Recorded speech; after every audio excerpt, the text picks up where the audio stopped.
Hey guys, well, the last week's tomato mistakes video has gone over really well. A lot of you said you really liked that format. So following up on that, here is the top 10 pepper mistakes you might be making. So I'm going to go over all 10, give you some solutions so you don't make those mistakes anymore. Coming up.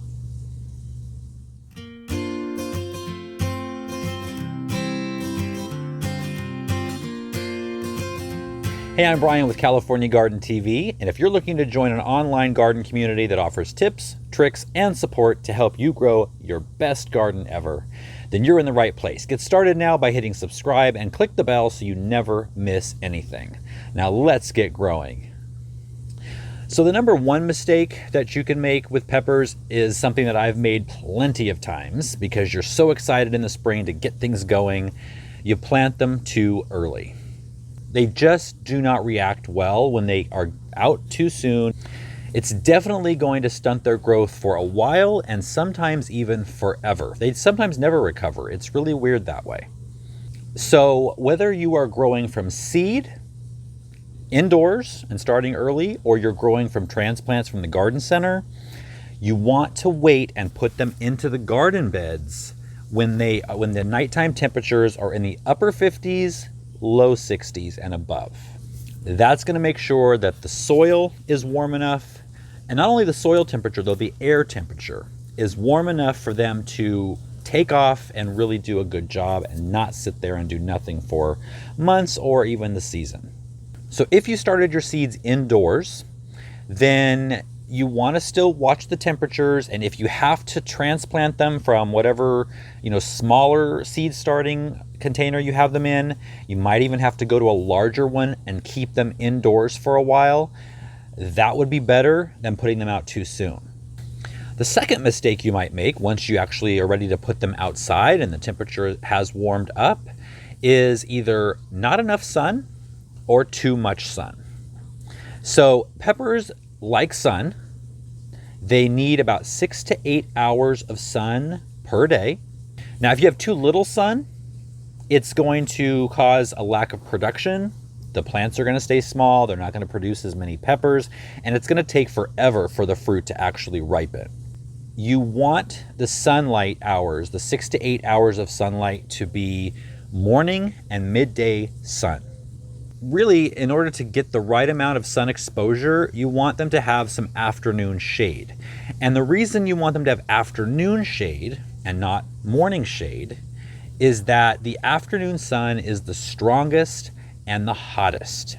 And so if you have a place that you get midday and afternoon sun, technically for sun requirements that would work, but peppers suffer from sun scald very easily. And sun scald is when there is a place on the pepper, usually facing the afternoon sunset, that is going to end up with an inedible mark that could actually end up cause rotting. If it's just the sun scald, you just have to cut that part away, but it actually can cause the pepper to rot given the environment. Now, the first sign of sun scald is going to be the side facing the sunset, almost always. You know how when you have a pepper in the refrigerator for too long and it kind of gets that wrinkly look to it? You're going to see that in one spot on the pepper facing the afternoon sun. And if you shade it at that moment, it could definitely help it. But if you don't, it's going to turn into an ugly brown spot that ruins the look of the pepper and makes part of it inedible. Now, if you have more than 6 to 8 hours of sunlight in your garden, then just make sure on the sunset side to put up some shade cloth, or plant maybe some companion plants on that side of them, so that when that hot, direct afternoon sun's coming in, they're protected. Okay, so now that we know that the temperature outside is nice and warm and we've got that protected from afternoon sun, now we have to figure out how far apart to space your peppers. Now, the optimal spacing is 18 inches. Peppers are very hungry plants. They like a lot of nutrients to gather, and you don't want other plants crowding them in and taking their nutrients from them. So 18 inches spacing is a really good spacing. Now, if you are looking to save your seeds for next year, That's where it gets a little more difficult because peppers can cross-pollinate. And especially if you have sweet peppers and hot peppers, next year's seeds could produce a sweet pepper plant that's a little hotter than you might like, or a really hot pepper plant that isn't as hot as you might like. Now, there's a myth out there, and I get this question often: if I plant a hot pepper next to a sweet pepper, will they cross-pollinate and make the hot pepper sweet and the sweet pepper hot? Like I just said, next year, that's definitely a possibility. This year, no. The hotness or sweetness of a pepper depends 100% on the mother's genetic DNA. And that genetic DNA cannot be changed this season. Now, when you introduce the father's DNA into the ovary, just like within people, it is going to have a mix on the offspring. But this is not the offspring. This year's pepper is this year's pepper. The offspring is next year's pepper from the seeds from this year. But if you want to save the seeds, the authorities for seed saving say you need to plant those peppers about 400 feet apart. That's why I don't do it, because I don't even know if I could do that. So I hope that helps. If you're planning on saving the seeds, keep them apart. If not, 18 inches, no matter what variety or what kind they are, is good. So the next mistake is improper watering. And just like with tomatoes, they are related. Improper watering can result in some issues. When watering peppers, just like tomatoes, you water from below. You don't want to get the leaves wet, or especially splash water from the soil to the leaves and introduce soil-borne bacteria to the leaves. That can cause a problem. And inconsistent water, just like in tomatoes, can cause blossom end rot with peppers. So drip, I'm always preaching drip, and that is why it's consistent, it's reliable. But if not, water from below and very gently. Mistake number 5 is using the wrong fertilizer. Now, I'm not talking about a brand. Peppers are really sensitive to nitrogen, and with just a little nitrogen, they can do a lot. And if you put too much nitrogen on a plant, all you're going to get is leaves, and you're not going to get a bunch of fruit. And that's what we want, is the fruit.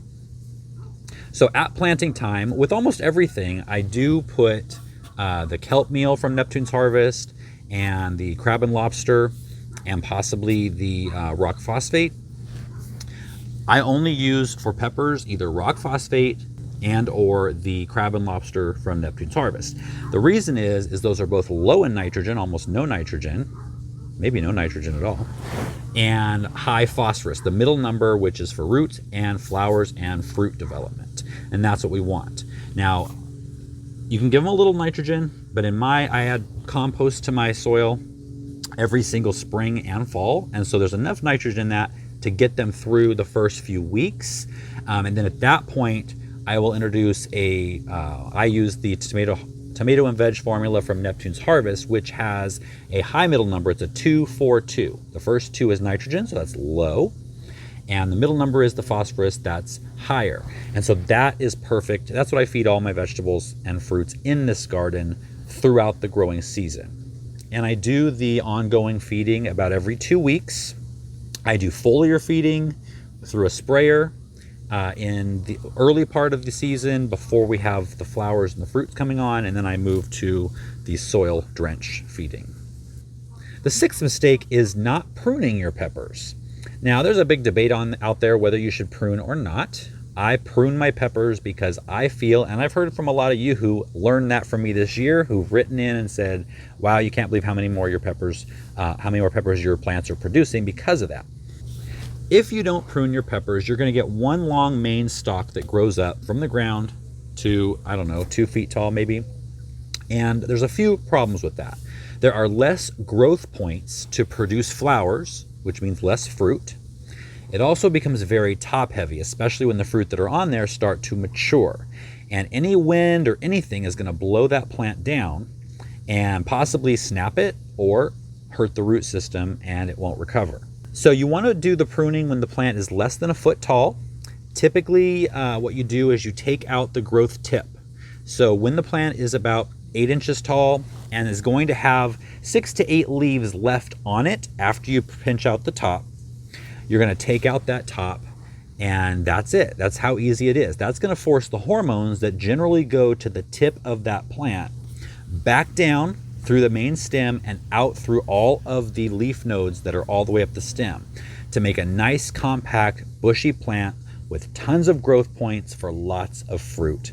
And it's not going to be as top heavy. Now, number 7 is pretty simple. It kind of follows number 6, and that is not staking your plants. Peppers can get very top heavy, like I said, especially if you didn't prune them. You're going to need to stake them. Now, good news is they don't need anything heavy duty. Basically, one of these little bamboo stakes here, can you see that? Tiny little bamboo stakes and a little elastic or green tie to tie them up, even just a couple of times, is going to pretty much protect the plant from falling over and hurting itself. Number 8 is just like what we talked about on the bean video. You've got to keep harvesting. And a lot of people, with peppers, it's a little easier than beans because they're bright, you can see them. But you do want to keep picking them. Especially, this isn't as much of a problem on bell peppers and poblanos and things that have like a large fruit. But plants like shishitos or sweetie drops with little peppers and they're covered in them, keep picking them. Because if you don't, the plant feels like it's done its job. I've produced my seed, I can retire for the year. And you don't want that. So keep harvesting those and it will keep producing. Number 9 is not keeping on top of pests.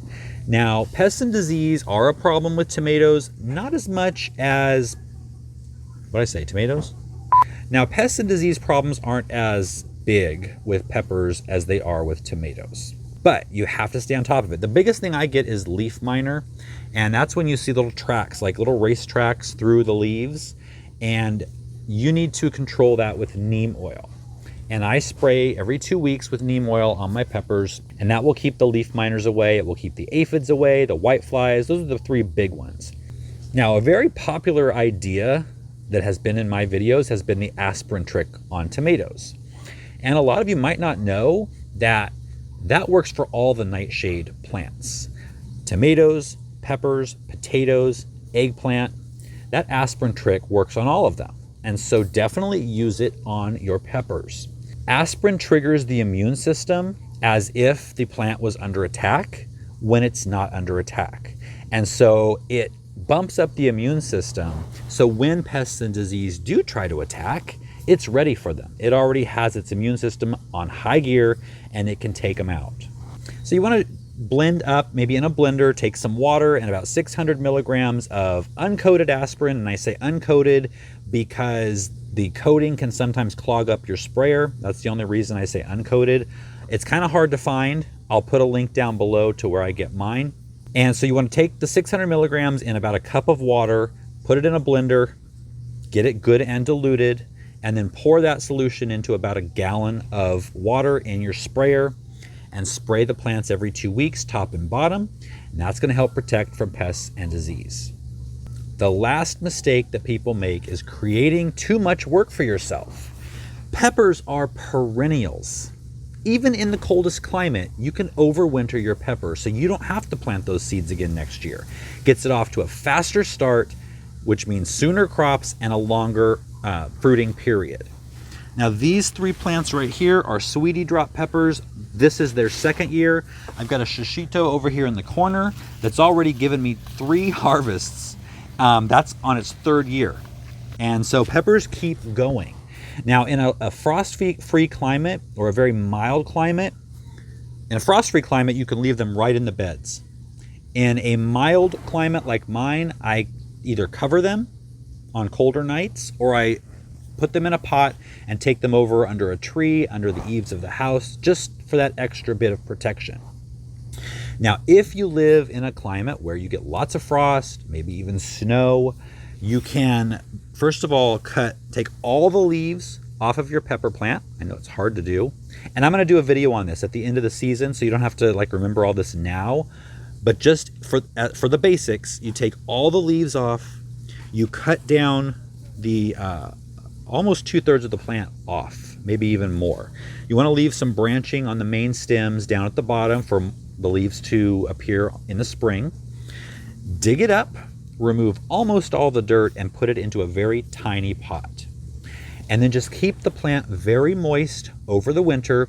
Put it inside. If you have grow lights, great. If not, you can put it in a garage under a window or any type of window, just so it gets a little bit of light, but it doesn't need 6 to 8 hours during the winter. And then next spring, when the weather's warming up, you can take it out, plant it back in your garden bed or in a bigger container, start watering and feeding, and in no time, it's going to leaf out and it's going to put fruits on before a seedling would ever be 2 inches tall. But like I said, I'll do another video on that later in the season when it's time to actually do it. So make sure you're subscribed, make sure you have that notification bell hit. And if you learned something from this video, please give the video a like. Let me know what you learned down in the comments, or if you have any other comments or tips for peppers, we'd love to hear those as well. I will see you guys next time.